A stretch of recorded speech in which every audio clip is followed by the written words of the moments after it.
13వ అధ్యాయము 22వ వచనం. అపోస్తుల కార్యాలు. తరువాత అతనిని తొలగించి దావీదు వారికి రాజుగా ఏర్పరచెను. మరియు ఆయన, నేను యెష్షయి కుమారుడైన దావీదును కనుగొంటిని, అతడు నా ఇష్టానుసారుడైన మనుష్యుడు, అతడు నా ఉద్దేశములను నెరవేర్చునని చెప్పి అతను గూర్చి సాక్ష్యం ఇచ్చను. దేవునికి మహిమ కలుగును గాక. ఇక్కడ లోక వైద్యుడైనటువంటి డాక్టర్ గారైనటువంటి లోక, ఈయన బైబిల్లో 2 పుస్తకాలు రాశాడు. ఒకటి లూకా సువార్త, రెండవది అపోస్తుల కార్యాలు. లూకా సువార్త, అపోస్తుల కార్యాలు, ఈ 2 పుస్తకాలు వైద్యుడైనటువంటి లోక రాశాడు. ఈయన ఒక డాక్టర్ గారు అన్నమాట. ఈ అపోస్తుల కార్యాల్లో ఉండేటువంటి ఆ సిచ్యువేషన్స్ ఏవైతే ఉన్నాయో, ఆ సంగతులు ఏవైతే ఉన్నాయో, వాటిని అపోస్తులు యేసుక్రీస్తు ప్రభు వారి తరువాత వారు చేసినటువంటి పరిచర్య ఏదైతే ఉందో, కట్టినటువంటి సంఘాలు, వారు ఎదుర్కొన్నటువంటి ప్రాబ్లమ్స్, వారు ఫేస్ చేస్తున్నటువంటి అనేక రకాల సర్కమ్స్టెన్సెస్, అంటే శ్రమలు, శోధనలు ఏవైతే ఉన్నాయో వాటన్నిటిని వారు ఫేస్ చేసుకుంటూ వస్తూ ఉన్నారనమాట. అలాంటి తరుణంలో, అలాంటి సందర్భాలలో లోక వైద్యుడైనటువంటి లోక అపోస్తుల కార్యాల గ్రంథంలో అపోస్తుల వృత్తాంతాలు రాస్తున్నటువంటి తరుణంలో ఈయన ఒక సిచ్యువేషన్ జ్ఞాపకం చేశాడు. సిచ్యువేషన్ ఏంటంటే, మనము సమూయేలు రాసినటువంటి గ్రంథంలో కనిపించేటువంటి ఆ సౌలు రాజు ఎవరైతే ఉన్నారో, సౌలు రాజు ఇజ్రాయెల్ దేశానికి రాజుగా ఉన్నప్పుడు దేవుడు సౌలును తొలగించి దావీదును ఎన్నుకునేటువంటి విధానం మనం చూస్తున్నాం. దావీదును ఎన్నుకునేటువంటి విధానంలో దావీదులో దేవుడు చూసినటువంటి ఏంటో తెలుసా? అక్కడ బైబిల్ సెలవిస్తా ఉంది, అతడు నా ఉద్దేశములను నెరవేర్చువాడు. నా ఉద్దేశంలో, వాస్తవానికి ప్రతి ఇంట్లో కూడా పెద్దవారికి కొన్ని ఉద్దేశాలు ఉంటాయి. చిన్నవారు నెరవేర్చేటప్పుడు చాలా హ్యాపీ అనిపిస్తూ ఉంటుంది. సో తండ్రి అయినటువంటి దేవునికి ఉద్దేశాలు, రాజుగా ఎన్నుకోబడి సౌలు రాజుగా ఉండి 40 సంవత్సరాలు పరిపాలన చేసేటువంటి రాజు అయినటువంటి సౌలు గారు కూడా దేవుని ఉద్దేశాలు నెరవేర్చలే. గొర్రెలు కాసుకునేటువంటి దావీదు, ఏమాత్రం ఎన్నిక లేనటువంటి దావీదు, వాస్తవం ఏంటంటే అందరూ మీ కొడుకులు ఈ వీళ్ళని ఎవరైనా ఉన్నారని చెప్పంటే, విషయం ఒకడు ఉన్నాడు, గొర్రెలు కాసుకుంటాడు అని చెప్పేసి కాస్త తేలిగ్గా తీసి పడేస్తా ఉంటాడు. అలాంటి దావీదును దేవుడు అంటా ఉన్నాడు, నా ఉద్దేశములను నెరవేర్చువాడు. వాస్తవం చెప్పమంటారా? దావీదు ఆయన గొర్రెలు కాసుకున్నప్పుడు దేవునికి ఉద్దేశాలు నెరవేర్చాడు, రాజుగా ఉన్నప్పుడు కూడా దేవునికి ఉద్దేశాలు నెరవేర్చాడు. అందుకని బైబిల్ చదివిస్తూ ఉంది, అతడు నా ఇష్టానుసారుడైన మనుషుడు. మరొక సిచ్యువేషన్లో, మరొక పుస్తకంలో ఉంటుంది, అతడు నా హృదయానుసారుడు అని ఉంటుంది. హృదయానుసారుడు ఏంటంటే తెలుసా? వీరి యొక్క హృదయం ఒకటైపోయినట్టు అనమాట. ఇప్పుడు యోనాతాన్ హృదయం దావీదు హృదయం ఏమైపోయిందట? ఒకటైపోయింది, ఏకమైపోయింది. సో ఆ రీతిగానే దావీదు యొక్క హృదయం దేవునికి హృదయం ఒకటిగా ఉందని బైబిల్ చాలా స్పష్టంగా తెలియజేస్తా ఉంది. సో ఈ రోజున మనం తెలుసుకోవాల్సినటువంటిది ఏంటంటే, దేవుని యొక్క హృదయాన్ని గ్రహించినటువంటి, దేవుని యొక్క హృదయాన్ని అర్థం చేసుకున్నటువంటి దావీదు యొక్క హృదయం ఎలాంటిదో కొన్ని విషయాలు మీకు తెలియజేస్తాను. సో ఆ విధంగానే క్రైస్తవులుగా, దేవుని పిల్లగా మనం ఉండాలని బైబిల్ చాలా స్పష్టంగా తెలియజేస్తా ఉంది. ఫస్ట్ ఆఫ్ ఆల్ మీకు కొన్ని విషయాలు మీకు జ్ఞాపకం చేస్తాను. 13వ అధ్యాయం 36వ వచనాన్ని చదివించిన తర్వాత ముందుకెళ్తాను నేను. దావీదు దేవుని సంకల్పము చొప్పున తన తరము వారికి సేవ చేసి నిద్రించి తన పితరుల యొద్దకు చేర్చబడి కుళ్ళిపోయిన గాని దేవుడు లేపిన వాడు కుళ్ళు పట్టలేదు. స్తోత్రం. విషయం ఏంటంటే, దేవుడు లేపిన వాడు కుళ్ళు పట్టలేదు అంటే అర్థం చేసుకోవాలి. తను తరము గతించిపోయింది, అయిపోయింది అనుకున్నారు. కానీ దావీదు యొక్క వంశంలో బడి ఎవరితో తెలుసా? యేసుక్రీస్తు ప్రభు వారు వచ్చారు. చూసారా? దేవునితో తన హృదయం ఏకమైనప్పుడు దావీదు లోబడి దేవుడు ఎవరిని తీసుకుని వచ్చాడు? యేసుక్రీస్తు ప్రభు వారిని తీసుకుని వచ్చాడు. సో యేసు యొక్క శరీరం కుళ్ళిపోలే, సమాధి చేయబడింది. కానీ 3వ రోజున మృత్యుంజయుడిగా ఆ బాడీ మహిమాకారం ధరించుకొని పరలోకానికి ఆరోహణం అయిపోయింది. చూసారా? దేవునితో మనం ఏకమైతే, దేవునితో మన హృదయం ఏకమైతే ఒక రోజున మనందరిని ప్రభు ఏం చేస్తాడు? లేపుతాడు. యేసుక్రీస్తు ప్రభు వారు ఏ విధంగా మరణాన్ని జయించి లేచి వెళ్ళిపోయాడో, ఈ దావీదు వాళ్ళ హృదయం దేవునితో మనం సత్సంబంధం కలిగి ఉంటే ఒక రోజు ఉంది, ఎక్కడైతే సమాధి చేయబడ్డామో, ఎక్కడైతే మనము ఆ గోలి ఉందో, ఎక్కడైతే మన యొక్క సమాధి ఉందో, అదే సమాధిలో కూడా మనము ఆ శరీరం, కుళ్ళిపోయిన ఆ యొక్క శరీరం, ఆ చచ్చిపోయినటువంటి అప్పటికే ఆ కుళ్ళిపోయినటువంటి ఎముకలు అన్ని కూడా జీవం ధరించుకొని, మహిమాకారం ధరించుకొని అదే సమాధిలో కూడా మనం పరలోకానికి ఆరోహణం అవుతాం. ఇప్పుడు తెలుసా, దేవునితో మన హృదయం ఏకమైనప్పుడు. సో దావీదు హృదయం ఏ విధంగా, ఎలాంటి హృదయమో, ఎలాంటి మంచి హృదయమో మీకు జ్ఞాపం చేస్తా ఉన్నాను. దేవునితో హృదయం ఏకమవడం అంటే ఏంటని ఆలోచిస్తే దావీదుని బట్టి మనకు అర్థమవుతూ ఉంటది. దావీదు యొక్క హృదయం ఎంత మంచిదంటే, దావీదు హృదయం మంచిదని చెప్పుకోవడానికి ఒక హృదయాన్ని జ్ఞాపకం చేసుకోవాలి మనం. రెహబాం అంటాం అండి. దినవృత్తాంతముల 2వ గ్రంథం 12వ అధ్యాయము 14వ వచనాన్ని మనం జ్ఞాపకం చేసుకుందాం. చూడండి, అతడు తన మనసు యెహోవాను ఎందు నిలుపుకొనక చెడు క్రియలు చేస్తున్న. ఎవరు ఈయన ఆలోచిస్తే రెహబాము గారు. 15వ వచనం, రెహబాము చేసిన కార్యములన్నిటిని గూర్చి షమయ రచించిన గ్రంథము దీర్ఘదర్శి అయిన ఇద్దో రచించిన వంశములందు రాయబడి ఉన్నది. చూసారా, రెహబాము అనబడిన వ్యక్తి, ఈయన గారు తన పితరుల యొద్దకు చేర్చబడేంత వరకు తన పాపక్రియలు మాత్రం మానుకోలేదట. అంటే తన బ్రతికినంత కాలము తన జీవితం, తన వైఖరి, తన లక్షణం, తన విధానం ఎలా ఉందంటే దేవునికి ఎడబాటుగానే ఉంది. ఏ మాత్రం కూడా హృదయం మంచిది కాదు మనోడిది. ఎదుటి వ్యక్తికి సేవ చేయడం, ఎదుటి వ్యక్తికి మేలు చేయడం, ఎదుటి వ్యక్తికి సహకరించడం, ఇలాంటి పనులు చేసేవాడు కాదు మనోడు. సొలొమోను గారు కాస్త భారాల ప్రజల మీద మోపితే సొలొమోను కుమారుడైనటువంటి రెహబాము ప్రజల మీద అధిక భారం మోపేసేవాడట, రాజుగా ఉండి కూడా. సో స్నేహితులు వచ్చి చెప్పే మాట వినడానికి, పెద్దలు వచ్చి చెప్పే మాట మాత్రం రెహబాం గారు వినలే. పెద్దలు అన్నారు, నీ తండ్రి గారిని ఇంకా మంచి పరిపాలన చేయరు పెద్దలు అంటా ఉంటే, పెద్దల మాట విన స్నేహితులు అంటా ఉన్నారు, ఇది మంచి అవకాశం నీకు, ఆడింది ఆట అని చెప్పేదంటే స్నేహితుల మాట విని తన జీవితాన్ని నాశనం చేసుకున్నాడు రెహబాం గారు. సో మనం అర్థం చేసుకోవాల్సింది ఏంటో తెలుసా, రెహబాము యొక్క విధానం, రెహబాము యొక్క జీవితం జీవించినంత కాలము దేవునికి ఎడబాటుగానే ఉంది. తన హృదయం ఏమాత్రం కూడా మంచిది కాదు. కానీ దావీదు హృదయం, రెహబాము గారు దావీదుకి ఏమవుతాడంటే మనవడు అవుతాడు. దావీదు గారు రెహబాము గారికి తాత అవుతాడు.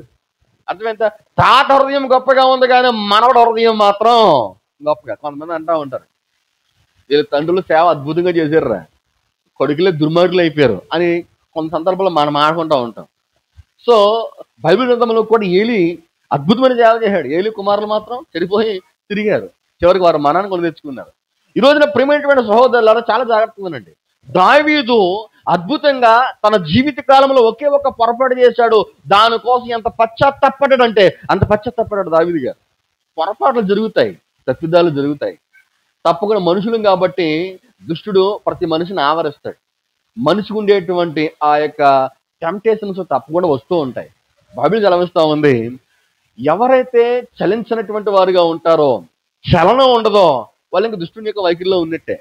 దేవుని దగ్గరగా ఉండేటువంటి వాడు ఏ పొరపాటు చేసినా చలిస్తాడు, అయ్యో నీ తప్పు చేసని చెప్పి మరలా వాడు రిపెంటెన్స్ అవుతాడు. నీతిమంతుడు 7 మార్లు పడినా, చెప్పండి గట్టిగా, నీతిమంతుడు 7 మార్లు పడినా తిరిగి లెగుతాడు. అనీతిమంతుడు ఏం పడతాడు, ఇంకా అనీతిమంతుడిగానే ఉన్నాడు, ఇంకా పడేది ఇంకా ఉంది, ఇంకా పడిపోయి ఉన్నాడు ఆల్రెడీ. సో ఎవరు పడతారు? నిలబడిన వారే పడతారు, పడిపోయినాడు పడతాడా? చెప్పరా గట్టిగా. ఏమండి, నడుచుకుంటూ వెళ్తున్నామండి, కాల్ చేసి కింద పడ్డాం, కింద పడిన తర్వాత వాడు లెగుతాడు, మరలా లెగుతాడు, లెగడా. ఇప్పుడు పడిపోయాడు, మరలా పడతాడా? పడ్డ కదా. అందులో బైబిల్ చాలా స్పష్టంగా తెలియజేస్తా ఉంది, నీతిమంతుడు 7 మార్లు పడినా తిరిగి లెగుస్తాడు. పడిపోయిన వాడు ఎందుకు తిరిగి లేవట తెలుసా? వాడు ఇంకా దుష్టునికి దగ్గరలో ఉన్నాడు, వాడు సాతానికి తమ్ముళ్ళలో ఉన్నాడు. అలాంటి వాడు ఇంకేం పడతాడు, ఇంకా దగ్గరలో ఉన్నాడు కాబట్టి, అంటుపెట్టుబడి ఉన్నాడు కాబట్టి ఇంకా ప్రాబ్లమ్స్ ఏమి ఉండవు. ఇంకా వాడు ఇదే లోకం అనుకుంటాడు, ఇంక ఇదే జీవితం అనుకుంటాడు. ప్రియమైన సహోదరులారా చాలా జాగ్రత్తగానండి. దావీదు యొక్క హృదయాన్ని మనం చాలా స్పష్టంగా గ్రహించవలసింది ఏంటంటే, మొట్టమొదటిగా దావీదు హృదయం ఎలాంటి తెలుసా? దేవునిని మరియు ఆయన రాజ్యమును గూర్చి అద్భుతంగా ఆలోచిస్తాడు దావీదు గారు. దేవునిని, ఆయన రాజ్యంను గూర్చి మనము తెలుసుకోవాలంటే సమూయేలు రాసిన గ్రంథం 6వ అధ్యాయము 14 వచనాన్ని మీకు జ్ఞాపం చేస్తాను. యెహోవా మందసము మోయువారు 6 అడుగులు సాగగా ఎద్దు ఒకటి, క్రొవ్విన దూడ ఒకటి వధింపబడిన. దావీదు నారతో వేయబడిన ఎఫోదును ధరించిన వాడే శక్తి కొలది యెహోవా సన్నిధిని నాట్యము ఆడుచుండెను. ఎలాగున దావీదును ఇశ్రాయేలు అందరూ ఆర్భాటంతో బాకా నాదములతో యెహోవా మందసం తీసుకుని పోయిరి. యెహోవా మందసం దావీదు పురముకు రాగా సౌలు కుమార్తెకు మేకాల కిటికీలను చూచి యెహోవా సన్నిధిని గంతులు వేయిచు నాట్యమాడుచున్న దావీదును కనుగొని తన మనసులో హేనపరచెను. ఒకసారి అర్థం చేసుకోవాలి, అప్పటికే రాజు అయినటువంటి దావీదు ఒక ఇశ్రాయేలు దేశానికి రాజు. ఆయన రాజు ఎంత ఆర్భాటంగా ఉంటాడు, ఎంత గంభీరంగా ఉంటాడు. ఏమండి, రాజు ఎంత డిగ్నిటీగా ఉంటాడు. రాజు తను సెలవిస్తే చాలు తన కింద ఉన్నటువంటి మంత్రులు, ప్రధాన మంత్రులు తను చేయనిదంటే ఏముండదు. అంతగా అధికారాలు రాజు చేతిలో ఉంటాయి. వాస్తవం తెలుసా, దేవుని మందస్థాన్ని యాజకులు తక్కినటువంటి వారందరూ కూడా మందస్థాన్ని తీసుకుని వస్తూ ఉంటే దావీదు తన రాజ్యానికి ఆయన పక్కన పెట్టాడు, తన అధికారాన్ని పక్కన పెట్టాడు, తన హోదా పక్కన పెట్టాడు, తన డిగ్నిటీ పక్కన పెట్టాడు. ఏం చేశాడు తెలుసా? యెహోవా మందస్సు ముందు నిలబడి యెహోవా ధరించుకొని నాట్యమాడెను, ప్రభుని ఘనపరచెను. స్తోత్రం. ప్రియమైనటువంటి దేవుని బిడ్డలుగా మనం జ్ఞాపం చేసుకోవాల్సింది ఏంటంటే, దేవుని మందిరములో పేద లేదు, మొతక లేదు, గొప్ప లేదు, బలంగము లేదు. దేవుని సన్నిధికి వచ్చిన తర్వాత, దేవుని దగ్గరికి వచ్చిన తర్వాత మన గొప్పతనాన్ని పక్కన పెట్టాలి, మన టాలెంట్స్ పక్కన పెట్టాలి, మన ఆలోచన తీరు పక్కన పెట్టాలి, మన విధానం పక్కన పెట్టాలి, మన జ్ఞానం పక్కన పెట్టాలి, నీ ఆర్భాటం పక్కన పెట్టాలి. అర్థమైందా? ఇవన్నీ పక్కన పెట్టాలి. బైబిల్ చదివిస్తాను, తను తగ్గించుకున్నవాడు హెచ్చించబడతాడు. అర్థమైందా? సో దావీదు అన్నిటినీ పక్కన పెట్టాడు, యెహోవా సన్నిధిని నాట్యమాడెను. దేవుని సన్నిధికి వచ్చిన తర్వాత దయచేసి నేను పెద్ద బిజినెస్ మ్యాన్ని, నేను పెద్ద హోదా కలిగిన వ్యక్తిని, నాకు డబ్బు ఉంది, నాకు బలంగా ఉంది, నాకు జ్ఞానం ఉంది, నేను సెలవిస్తే ఒకడు బొమ్మంటే పోతే ఒకడు రమ్మంటే వస్తాడని చెప్పేసి ఇటువంటి మాటలు చాలాసార్లు మనం పలుకుతూ ఉంటాం. చాలా జాగ్రత్త. దేవుని సన్నిధికి వచ్చిన తర్వాత దయచేసి మన అలుగులు ఉండకూడదు, గనుగులు ఉండకూడదు, సనుగులు ఉండకూడదు. మన జ్ఞానం పక్కన పెట్టాలి, మన బలం పక్కన పెట్టాలి, మనకు ఉన్నటువంటి సమస్త విధానాన్ని పక్కన పెట్టాలి. దేవుని సన్నిధి అందరూ చిన్నపిల్లలు అయిపోవాలి. స్తోత్రం. ప్రభుని గంభీరంగా హృదయపూర్వకంగా ప్రభుని ఆరాధిస్తూ ఉండాలి. హృదయపూర్వకంగా ప్రభుని గణపరిచినప్పుడే దేవాంతుడు మన జీవితాన్ని అత్యద్భుతమైన రీతిలో గణపరుస్తాడు, ఆశీర్వదిస్తాడు. ఏమండి, రాజు అయినటువంటి దావీదుకి గొల్యాతు భయపడ్డాడు, ఫిలిస్తీన్లు భయపడ్డారు. దావీదుకి చివరికి సౌలు కూడా భయపడ్డాడు. దావీదుకి చాలా మంది శత్రు సైన్యం భయపడ్డారు. ఏమంటే అలాంటి దావీదు మందస్థాన్ని ముందు పెట్టుకుని నాట్యం వేయడం ఏంటి, డ్యాన్స్ కట్టడం ఏంటి అని ఆలోచిస్తే దావీదు మైమర్చిపోయాడు, తన హోదాను మర్చిపోయాడు. దేవుడి తర్వాత ఏదైనా చెప్పేసి అనుకున్నాడు దావీదు గారు. నా దేవుడి తర్వాత ఏదైనా, నా దేవుని కంటే గొప్ప ఈ ప్రపంచంలో ఏ హోదా లేదు అనుకున్నాడు దావీదు గారు. ఈ రోజున ప్రియమైన దేవుని బిడ్డలారా, దేవుని తర్వాత ఏదైనా అనుకోవాలి. మన దేవుని ఎక్కడో లీస్ట్లో పెడతాం, చివర పెడతాం, అన్ని ముందు పెడతాం. దేవుని పిల్లారా, దేవుని మన ముందు పెట్టాలి. దేవుని సన్నిధి అంటే గౌరవం ఉండాలి, దేవుని మందిరం అంటే గౌరవం ఉండాలి, దేవుని కార్యాలంటే గౌరవం ఉండాలి. దేవుని సన్నిధి అంటే గౌరవం ఉండదు, దేవుని కార్యాలంటే గౌరవం ఉండదు, దేవుని మందిరం అంటే గౌరవం ఉండదు, దేవుని కార్యక్రమాలంటే గౌరవం ఉండదు. అలా ఉండకూడదు. మనం దయచేసి ఎవరి మీద మనం అలగాలి, ఎవరి మీద మనం కొనగాలి, సొనగాలి, ఎవరిపై మనము అభ్యంతరాలు వేయాలి, ఎవరి మీద? మన మీద మనం వేసుకుని వేరే విషయం. దేవుని సన్నిధి మీద, దేవుని మీద మన అభ్యంతరాలు, గొనుగులు, సొనుగులు ఏమాత్రం పనిచేయకూడదు. దేవుని తర్వాత ఏదైనా, దేవుని మందిరం అంటే మనము హానర్ చేస్తూ ఉండాలి. దేవుని మందిరానికి వెళ్ళేటప్పుడు భయముతోనూ వణుకుతోనూ రావాలి. అర్థమైందా? ఇన్ని కొనుక్కుంటారు, నవ్వులు కూడా వస్తారు లోపలికి, కొన్ని చేతితో పట్టుకు వస్తారు. ఏమండి, మొత్తం ఈ బయటికి వెళ్ళినప్పుడు ఆ సనగుళ్ళు అన్ని తొక్కలన్నీ పడేసి వెళ్ళిపోతూ ఉంటారు. ఇప్పుడు దేని బిడ్డలారా, మనము గౌరవంగా రావాలి. దేవుని సన్నిధిలో గౌరవంగా కూర్చొని గౌరవంగా మాట్లాడాలి. అర్థమైందా? మనము గర్వంగా కూర్చోకూడదు, చాలా వినయ విమృత కలిగి ఉండాలి. మీకు అప్పుడప్పుడు చెప్తుంటాను, ఒక పేద స్త్రీ దేవుని సన్నిధికి వెళ్ళి ప్రార్థన చేయడానికి వెళ్ళింది. ఆమె ప్రార్థన చేస్తూ ఉంటే ఒక ఆమె పక్కనే మోకరించి ప్రార్థన చేస్తుంది. ఇంతలో ఆ పేద స్త్రీ ఆమె కళ్ళు తెరి చూసింది, ఎవరబ్బాయి అని చెప్పేసి. ఇంకెవరో, సాక్షాత్తు దేశాన్ని పరిపాలిస్తున్నటువంటి విక్టోరియా మహారాణి గారు. ఆమె రాణిగారు ఎప్పుడైతే పక్కన మోకరించి ప్రార్థన చేస్తుందో ఈమెకి వణుకు స్టార్ట్ అయింది, ఒక చెమట, ఒక భయం స్టార్ట్ అయింది అనమాట. వణుకు స్టార్ట్ అయింది. అంటే ఆమె పక్క నుంచి స్లోగా లేచి కాస్త వెనక్కి వెళ్ళిపోయి ఆమె భయంగా ఆ టేబుల్ పక్కన ప్రార్థన చేయడం స్టార్ట్ చేస్తుంది. ఇందులో నా పక్కన ఒక ఆమె ఉండాలి కదా, ఏమైపోయిందని చెప్పేసి లేచి చూస్తుంది విక్టోరియా మహారాణి గారు. ఆమె చివరిన మోకరించి ప్రార్థన చేస్తుంది. వెంటనే లేచి మరలా ఆమె పక్కనకి వెళ్ళి అక్కడ మోకరించి ప్రార్థన చేస్తుందట. ఇదే మల్లవత్న సౌండ్ విక్టోరియా మహారాణి గారు అని చెప్పేసి కొలిదరి చూస్తుంది. ఇంకెవరు? సాక్షాత్తు ఆమెదే. వెంటనే ఈమె లేచి వెళ్ళిపోతున్నటువంటి తరుణంలో విక్టోరియా మహారాణి గారు ఆమె చేయి పట్టుకుని ఈ విధంగా మాట్లాడుతుంది. అమ్మ ఎక్కడికి వెళ్తున్నావు? అమ్మ మీరు దేశాన్ని పరిపాలిస్తున్నట్టు మహారాణి గారు, నీ పక్కన నేనేంటి, అవాగ్యురాలు నేను, చాలా చిన్నదాన్ని నేనని చెప్పేసి అంటే ఆమె అంటారు విక్టోరియా మహారాణి గారు, దేవుని మందిరంలో పేద లేదు, ధనిక లేదు, గొప్ప లేదు, రాజులను లేదు, సామంతులను లేదు, ఎవరైనా దేవుని మందిరంలో సమానమే. దేవుని మహిమగులుని గాక. ప్రియమైన దేవుని బిడ్డలారా, చాలా జాగ్రత్తగానండి. విక్టోరియా మహారాణి గారి మ్యూజియం మొన్న కలకత్తా వెళ్ళినప్పుడు అక్కడ చూశాను. సో ఆమె కలకత్తా మహానగరంలో నుంచే కొన్నేళ్ళు ఆమె ఈ భారతదేశాన్ని పరిపాలించడానికి అక్కడ ఒక నాయకత్వాన్ని వహించింది. మ్యూజియం, అద్భుతం మ్యూజియం ఉంటుంది. ఇంగ్లాండ్ దేశాన్ని పరిపాలిస్తున్నటువంటి ఈమె. ప్రియమైన సహోదరులారా, చాలా జాగ్రత్తగా మనం జ్ఞాపకం చేసుకోవాలి. ఈమె లేదు ఇప్పుడు మా విక్టోరియా మహారాణి గారు పోయిన తర్వాత ఎలిజబెత్ మహారాణి చాలా మహారాణులు వచ్చారు. మనం గమనించవలసింది ఏంటంటే దేవుని మందిరంలో పేద లేదు, ధనిక లేదు, గొప్ప లేదు, ఎవరు లేదు. మందిరం ఎలా ఉండనే, అది చిన్నదా పెద్దదా, చిన్న గోళ్ళ పెద్ద గోళ్ళ, ఏజు ఉందా, లేకపోతే ఫ్యాన్లు ఉన్నాయా, ఓ ఫ్యాన్ తిరుగుతుందో ఒక ఫ్యాన్ తిరగట్లేదు, అని పక్కన పెట్టండి. దేవుని మందిరం అంటే దేవుని ఆరాధించేటువంటి స్థలం. గోడలకు గౌరవించవలసిన పని లేదు. మనం సంఘంగా మనం కూడిన తర్వాత ఆ సంఘాన్ని మనం హానర్ చేయాలి, గౌరవించాలి. అర్థమైంది? సో మనం దేవుని మందిరాన్నే గౌరవించాం. మనం దేవుని ఎట్లా గౌరవిస్తాం చెప్పండి? ఇంకో విషయం చెప్పంటారా, దేవుని చెంతకు వచ్చినప్పుడు మనం చిన్నోళం అయిపోవాలా. ఏమండి, కొంతమంది దేవుని మందిరానికి వచ్చినా సరే బడాకోబులు చెప్తూ ఉంటారు. వీళ్ళు చెప్పే గొప్పతనాలు, గొప్ప విషయాలు మామూలుగా ఉండవు. ఇంకా ఎక్కడ వచ్చినా వీళ్ళు గొప్పతనమే. దేవుని సన్నిధికి వచ్చిన తర్వాత, దేవుని కలుసుకోవడానికి వచ్చిన తర్వాత దేవుడు హెచ్చాలి, మనము తగ్గాలి. స్తోత్రం. బైబిల్ చదివిస్తా ఉంది, బాప్తిస్మం యోహాను అంటాడు, ఆయన హెచ్చాలి, నేను తగ్గాలి. యేసుక్రీస్తు ప్రభువు వారు కూడా జ్ఞాపకం చేస్తూ, ఆయన హెచ్చాలి, నేను తగ్గాలి. ఈ రోజున ప్రియమైన దేవుని బిడ్డలారా, చాలా జాగ్రత్తగా మనం గమనించవలసింది ఏంటి తెలుసా? దేవుని సన్నిధిని హానర్ చేయాలి, దేవుణ్ణి మనం ముందు పెట్టాలి. ప్రభువుకు మహిమ కలుగును గాక. హల్లెలూయా. ఎంత గొప్ప మనసు అంటే ఏంది, ఈ రాజుగా పరిపాలన చేస్తా ఉన్నప్పుడు ఒక ఆలోచన వచ్చింది దావీదు గారికి. ఆలోచన ఏంటి తెలుసా? నేను నా దేవుని కొరకు మందిరం కట్టాలి. మందిరాన్ని దేవుడు కట్టినకుండా దావీదుని ఆప్ చేస్తే సొలొమోనుతో కట్టిస్తారు, అది వేరే విషయం. కానీ తనకున్న మనసు ఏంటి తెలుసా? నేను మందిరాన్ని కట్టాలి, ప్రజలందరూ కూడా ఆరాధన చేసుకోవడానికి, ప్రజలందరూ కూడా దేవుని సన్నిధికి వచ్చి ప్రభుని కలుసుకోవడానికి ఒక మందిరం ఉండాలి, ఆ మందిరాన్ని నేనే కట్టాలి అనేటువంటి ఆలోచన దావీదు గారిలో మనకు కనిపిస్తుంది. చూసారా, తన తన మైండ్ సెట్ ఎలా పనిచేస్తుందంటే, తన మైండ్ సెట్ ఎలా పనిచేస్తుంది తెలుసా? దేవుని కొరకు వీరశూరకార్యాలు చేయాలి, దేవుని కొరకు నా సిగ్గు విడిచి నేను ప్రభుని కనపరచాలి. మీకు తెలుసా, ధ్యాన చేస్తా ఉన్న మేకాల గారు హీనపరిచిందట. చిచ్చి రాజువే ధ్యాన చేస్తావా అని చెప్పి హీనపరిస్తే దేవుడు ఏం చేయడు తెలుసా?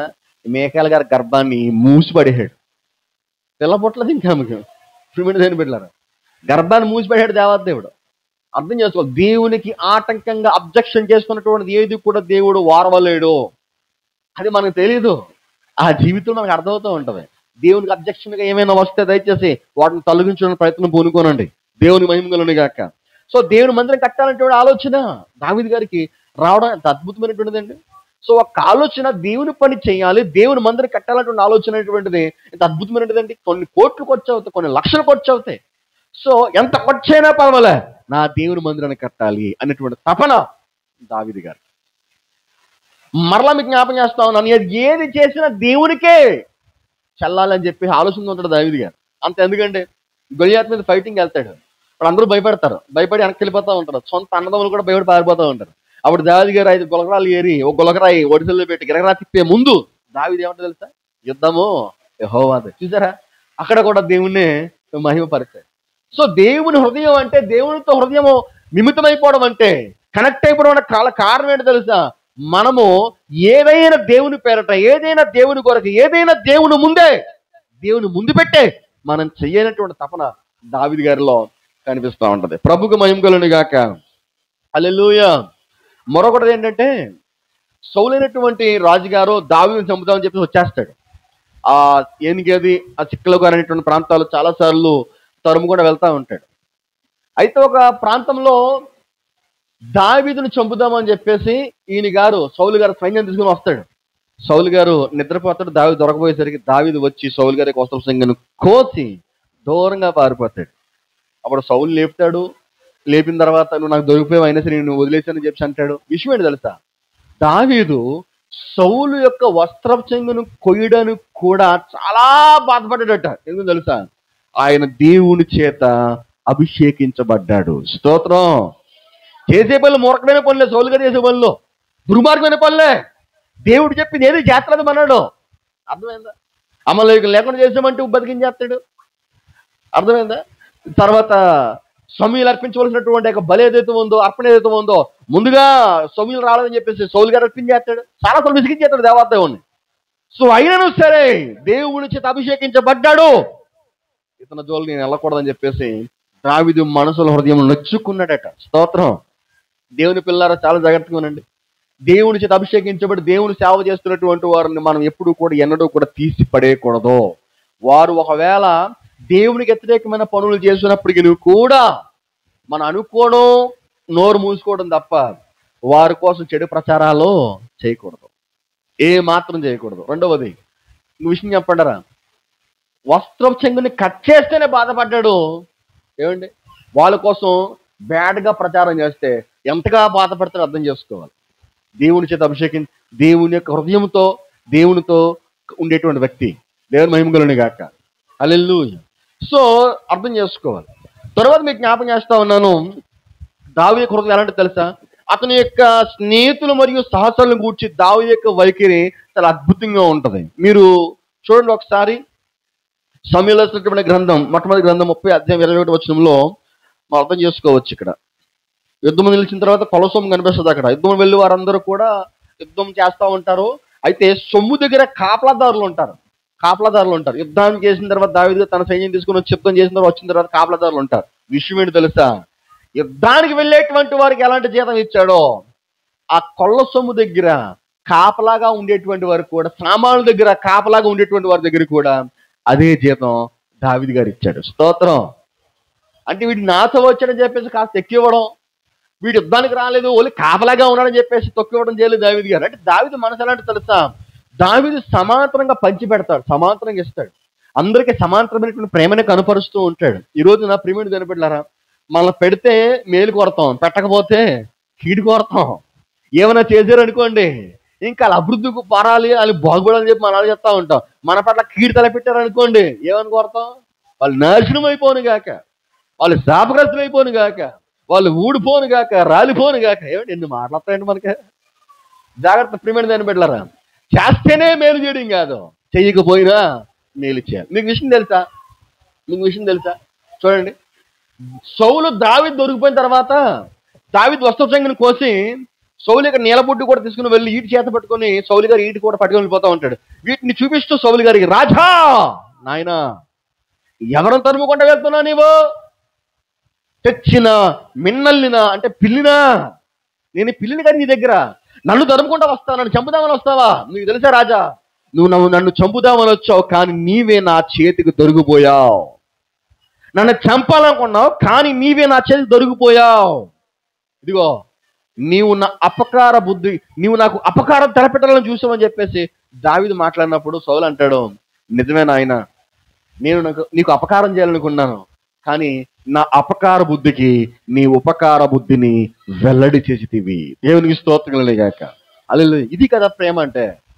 ఇలాంటి ప్రేమ మనకు కావాలి. మనం ఏమండి, మనకి మేలు చేస్తేనే కీడు తలపెడితే వాళ్ళు నాశనం అయిపోవాలా? నా కుటుంబానికి క్షేమం కోరేవాడు కాదు వీడు, నా కుటుంబానికి క్షేమం కోరదు కాదు ఇది అని చెప్పేసి మనం ఏం చేస్తామంటే వాళ్ళు నాశనాన్ని కోరుతూ ఉంటాం. దయచేసి ఎట్టి పరిస్థితుల్లో క్రైస్తవ విధంగా ఉండకూడదు. మనల్ని ఎవరైతే శపిస్తున్నారో, ఎవరైతే మనం నాశనం అయిపోవాలని కోరుతున్నారో, ఎవరైతే మన కీడు తలపెట్టాలని చూస్తున్నారో అలాంటి వారి గురించి మనం చేసే ప్రార్థన తెలుసా? దేవా వారు దీవించబడును గాక. స్తోత్రం. బైబిల్లో ఒక భక్తుడు ఉంటాడు, ఆయన పేరు యోబు గారు. యోబు ఎప్పుడు దీవించబడ్డాడు తెలుసా? మీకు క్లూ ఇస్తాను, చాలా జాగ్రత్తగా ఉండండి. యోబు గారు యావదాచి సర్వస్సు కోల్పోయిన తర్వాత పిల్లలు కూడా చనిపోతారు.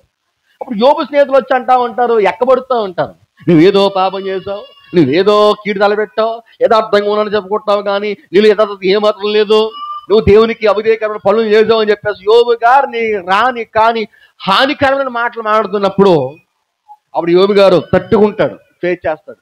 అప్పుడు దేవుడు అంటాడు యోబు గారితో, యోబు, ఎవరైతే నీ కీడు తలపెట్టాలని, ఎవరైతే నేను ఇబ్బంది పెడతా ఉన్నారో, ఎవరైతే నీ నాశనాన్ని కోరుతా ఉన్నారో, యోబు నీ వారి కోసం ప్రార్థన చేయంటాడు. అప్పుడు యోబు గారు ఆ రోజున తన స్నేహితుల కోసం ప్రార్థన చేసిన తర్వాత కోల్పోయిన యావదా తిరిగి వచ్చేస్తుంది. దేవుడు అద్భుతమైన సంతానాన్ని కూడా ఇస్తాడు. ప్రభువు మహిమ కలుగును గాక. గట్టిగా చెబుదాం హల్లెలూయా. చూసారా, ఎవరైతే మన కీర్తన పెట్టాలని చూస్తారో, ఎవరైతే మన శత్రులుగా ఉన్నారో, ఎవరైతే మనకు అభాయంగా ఉన్నారో, ఎవరైతే మనకు నచ్చట్లేదో వారి కోసం మనం ఏం చేయాలి? చెప్పరు గట్టిగా ఏమని ప్రార్థన చేయాలి? ఒకసారి మీ గుండెల మీద చేసుకొని మీ మీద ఎవరికైతే పేకల దాకా పగ ఉందో ఒకసారి జ్ఞాపకం చేసుకోండి. పేకల దాకా కక్ష ఉందో ఒకసారి జ్ఞాపకం చేసుకోనండి. అదేంటి తెలియదు కానీ ఒకసారి ఒక పాస్టర్ గారు చర్చలో విధంగా చెప్తున్నాడట, మీకు ఎవరైతే పేకల దాకా కోపం ఉందో ఒక్కసారి జ్ఞాపకం చేసుకోండి అమ్మా, ఆ పేరు ఒక్కసారి తలపోసుకుని అని చెప్పేసి అంటే ఒక ఆడు మూలన ఆ గోడ పక్కన నిలబడి అంటది, నాకు ఎవరి మీద కోపం లేదని బాబు, మా ఆయన అంటే చచ్చేంత పగ అంటుంది ఆవిడ. ఏమా ఏమనంటే ఏమి లేదండి, మా ఆయన ఒక్క రూపాయి కూడా తెచ్చి నాకేముండవు, నేనే ఆ దుర్మార్గుని పోషిస్తున్నాను, ఎంత చెప్పినా వినట్లేదు అని చెప్పి అంటున్నాను. అంటే రూపాయి కూడా చేతికోకూడదు ఆమెకంటే ఏమిటంటే పగట. ప్రిమియర్ దేని పెట్టినారు, చాలా జాగ్రత్తగానండి. ఈ రోజున ఒకడు సెలవు వస్తే చాలు ఏం చేస్తాడంటే ఆ సెలవు రోజున మనోడు ఎక్కడికి వెళ్లకుండా ఇంటికి తాళం వేసేసి ఒక టొంకిపెట్టి ఉంటుంది, ఆ టొంకిపెట్టి లోపలెట్టేసి అదే అవకాశం దొరికింది కదా అని చెప్పేసి తన భార్యను టొంకిపెట్టిలో పెట్టి తాళం వేసి కూర్చోండిపోతాడు 24 గంటలను. స్తోత్రం. ఎందుకు ఏంట్రా అంటే పగ ఎలా తీర్చుకోవాలో అర్థం కాక మనోడు వచ్చింది అవకాశం అని చెప్పేసి ఆ పగ విధంగా తీర్చుకుంటున్నాడు.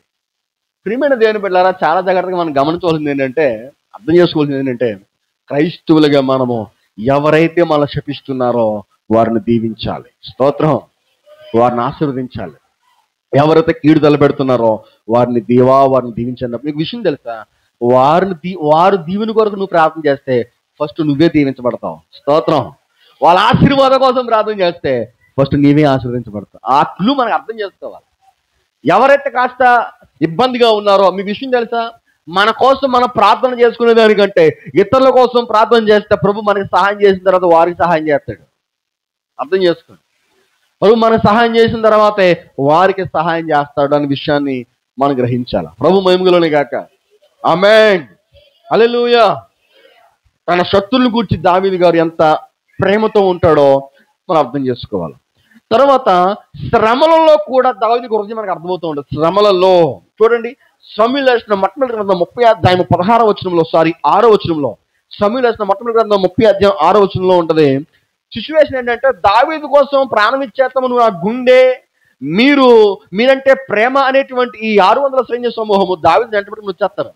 దావీదు ఏ ప్రాణాలు దావీదుని వెంబడించి వచ్చేస్తారు అన్నమాట. అయితే ఒకరోజు దావీదు లేనంతసేపు చూసి, దావీదుతో పాటు ఉన్నటువంటి సైన్యం ఎవరైతే ఉన్నారో వారు లేనంతసేపు చూసి, ఇంటి దగ్గర ఆడవాళ్ళు ఉంటారు, పిల్లలు ఉంటారు. ఈ కొంతమంది ఫిలిస్తీన్ దేశాన్ని చొరబడి, శత్రు దేశస్తులు చొరబడి ఆ దేశాన్ని ముట్టడించినప్పుడు దావీదు ఉండేటువంటి సికలగు ప్రాంతం ఏదైతే ఉందో ఆ ప్రాంతాన్ని నాశనం చేసి పెడతారనమాట. వారి పిల్లలు, వారి భార్యలు, వారి సొమ్ముని ఎత్తుకుపోతారు. దావీదు తన సైన్యంతో వచ్చేసరికి అక్కడ ఏం కనబడవు. విషయం తెలుసా, దావీదు కోసం ప్రాణం ఎత్తావు, నువ్వు అంటే చచ్చిపోతావు, నువ్వు అంటే మా ప్రాణం అనేటువంటి వీళ్ళందరూ కూడా దావీదుని చంపుతామని చెప్పేసి రాళ్ళు చేత పట్టుకుని ఎత్తి విసిరే టైంలో దావీదు అంటాడు, ఒక్కసారి ఆగండి, నేను తీసుకొని వస్తానని చెప్పేసి దేవుని బట్టి ధైర్యం తెచ్చుకొని ఎఫోద్ ధరించుకొని దావీదు ప్రార్థన చేసి దేవుని సన్నిధిలో యుద్ధానికి వెళ్తాడు. వారందరినీ తీసుకుని వచ్చి వారికి అప్పగిస్తాడు. ప్రభు మహిమ కలుగును గాక.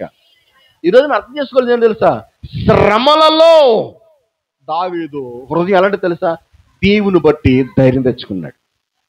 శ్రమలు అనేది ప్రతి మనిషికి వస్తూ ఉంటాయి. శ్రమలు రానటువంటి మనిషి ప్రపంచంలో ఎవరూ లేరు. వారి పరిధి కొలది ప్రతి శ్రమ వారికి ఎదురవుతూ ఉంటుంది. ఏమండి, పెద్దవాడికి పెద్ద శ్రమలు, చిన్నవాడికి చిన్న శ్రమలు, పెద్దవాడికి పెద్ద బాధలు, చిన్నవాడికి చిన్న బాధలు. వాడు కోరమి దిగాడు. ఇంతలో నా పక్కన ఒక స్నేహితుడు ఉన్నాడు, అబ్బబ్బా ఇలాంటి జలసా అండి మీకు, మీలాంటి లైఫ్ మాకుంటే ఎంత బాగుంటుందని చెప్పేసి అంటా ఉంటే వాడంటాడు, నీకు ఎంత అప్పు ఉంది అంటాడు. నాకు ఒక 50,000 అప్పు ఉందంటాడు. నా పక్కన ఉన్నటువంటి వాడంటాడు, నాకు 1 కోటి రూపాయలు అప్పు ఉంది అంటాడు. కారు ఉంది కదా, కారు ఉంది కదా, మంచి బంగ్లా ఉంది కదా. ఎస్, మీరు కారు బంగ్లా చూస్తా ఉన్నారు. నాకున్న స్థాయిని బట్టి నాకు అప్పులు ఉన్నాయి, మీకున్న స్థాయిని బట్టి మీకు అప్పులు ఉన్నాయి. మన ముఖేష్ అంబానీ అప్పులు రిలీజ్ చేశాడు. స్తోత్రం.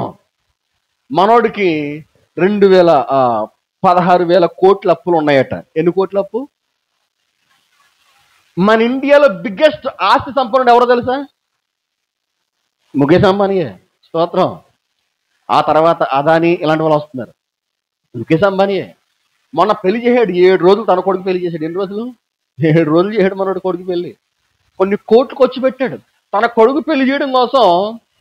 మన చెల్లో జియో సిమ్ ఉంటుంది చూసారా, దాని రేట్లు పెంచేసాడు. స్తోత్రం. దాని రేట్లు పెంచేసి తన కొడుకు పెళ్లి మాత్రం కోట్లు ఖర్చు పెట్టి చేసేసాడు. ప్రిమియర్ దేని పేరు చాలా జాగ్రత్తగానండి. మన ఉప్పారులో ఉన్న రిలయన్స్ ఏదైతే ఉందో అది ఆడిదే, కాగితాలో ఉన్న రిలయన్స్ కూడా ఆడిదే. ప్రిమియర్ దేని పేరు చాలా జాగ్రత్తగానండి. అంటే పెద్దోడికే పెద్ద అప్పులు, చిన్నోడికేమో చిన్న. ఎవడికైనా అప్పులు ఉంటాయి. అప్పులు లేనటువంటి వాడి ప్రపంచం మీద ఎవడు. కొందరు అంటా ఉంటారు నాకే అప్పులు ఉన్నాయి, నా జీవితం ఎలా ఉందంటా ఉంటారు. దయచేసి జాగ్రత్తగా ప్రతి కుటుంబంలో కూడా చిన్నదో పెద్దదో అప్పు అనేది ఉంటానే ఉంటది. అవి జలవిస్తాం. ధైర్యం తెచ్చుకొని యెహోవాను బట్టి ధైర్యం తెచ్చుకొని దేవునిపై ఆధారపడుతూ ప్రార్థన చేస్తూ, మనుషులు పడి ఆడటం కాదు, మనం ప్రార్థన చేసి దేవుని పడి ఆడాలా. మనుషు పడి ఏడితే అప్పు తీరదాం, దేవుని పడి ఏడిస్తేనే అప్పులు తీరతాయి. దేవుని పడి ఏడిస్తేనే దేవుడు సహాయం చేస్తాడు. దేవుడి పడి ఏడిస్తున్న దేవుడు అద్భుతాన్ని జరిగిస్తూ ఉంటాడు. దేవుడి పడి ఏడిస్తేనే ప్రభు తన కార్యాన్ని, తన కృపను అందిస్తూ ఉంటాడు. ప్రభువు మహిమ కలుగును గాక.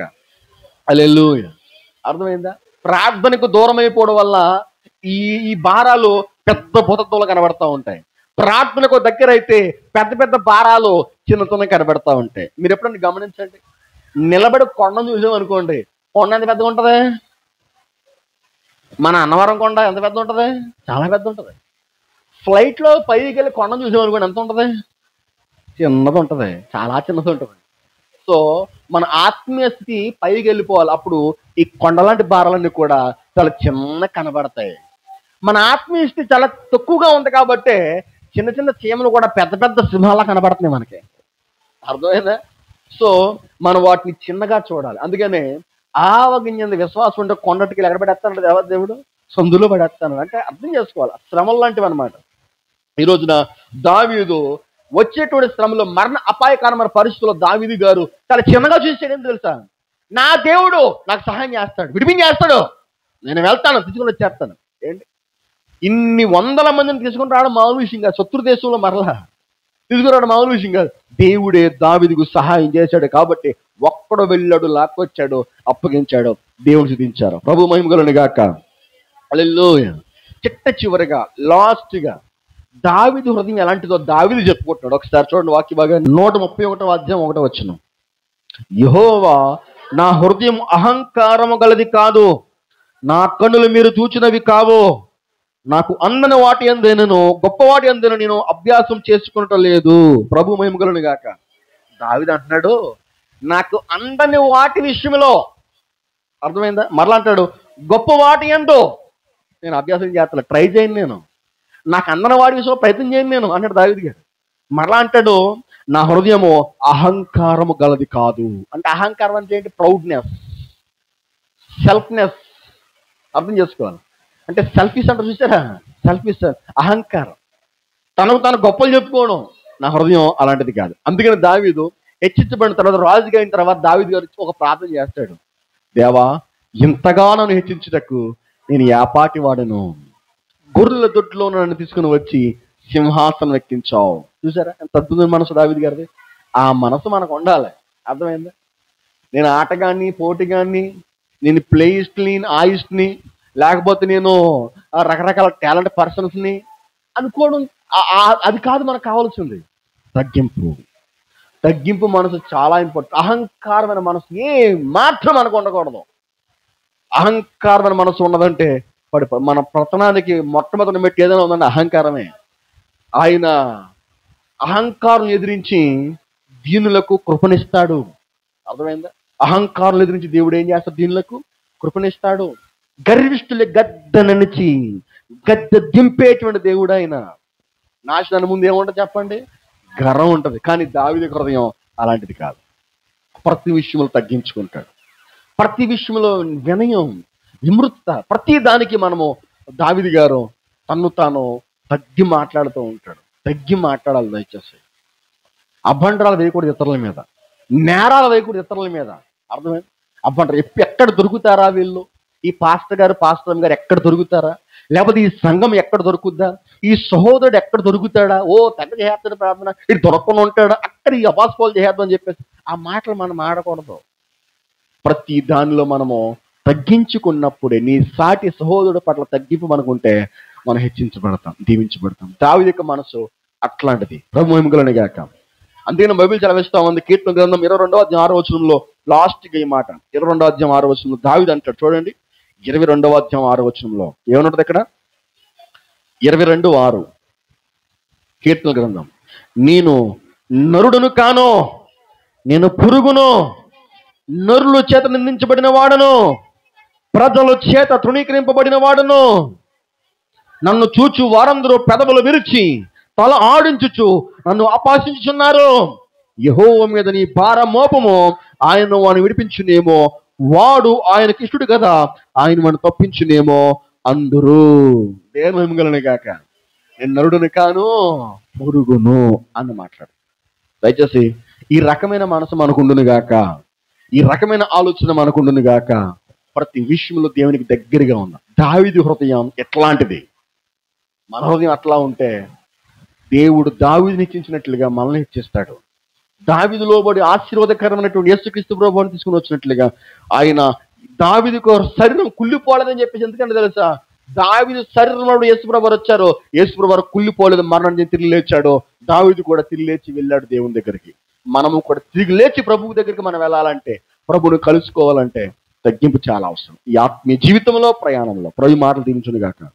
ఆమేన్. ప్రార్థన చేసుకుందాం.